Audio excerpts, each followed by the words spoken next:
More kids are heading back to school, and many are hopping on bikes or now e-bikes to get around, and Elk Grove says it's prioritizing safety for all riders. This comes just as the city made changes to how bikes and other electric rides can be used around the city. And today, some of the city's youngest riders got a hands-on lesson. KCRA 3's Denson Cortez joins us live in the newsroom with more on the push to keep riders and those around them safe. Denson. Well, Golson, it's a subject we've been covering a lot, but now the city of Elk Grove is trying to educate its young riders about the rules of the road, just as a new e-bike ordinance was adopted last week. But does it still look clear?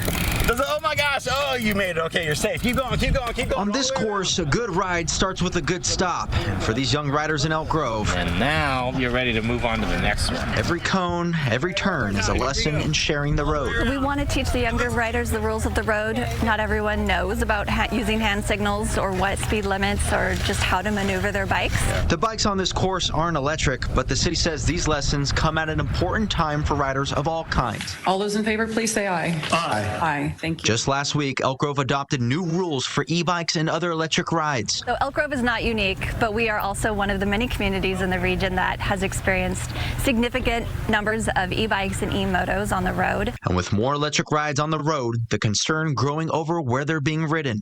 We would really like those to come off of the sidewalks and into the bike lanes to enhance pedestrian safety and reduce the possibility of collisions we've seen. And police say the calls are climbing, with just 7 e-bike calls for service in 2023 to 195 by May of this year. Because after seeing what I've been seeing over the last 5 days, it's not good, and this ordinance is needed.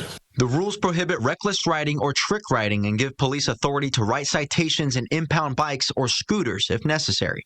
I know we talked a lot about going out and doing the education, but when needed, we will still do the enforcement side if that is the priority there.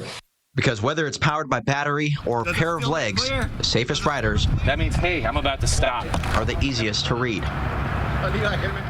And the city's e-bike ordinance will go into effect September 12th, and they are trying to educate as many people as possible, Golson, before the changes take effect. All right, Denson, thank you.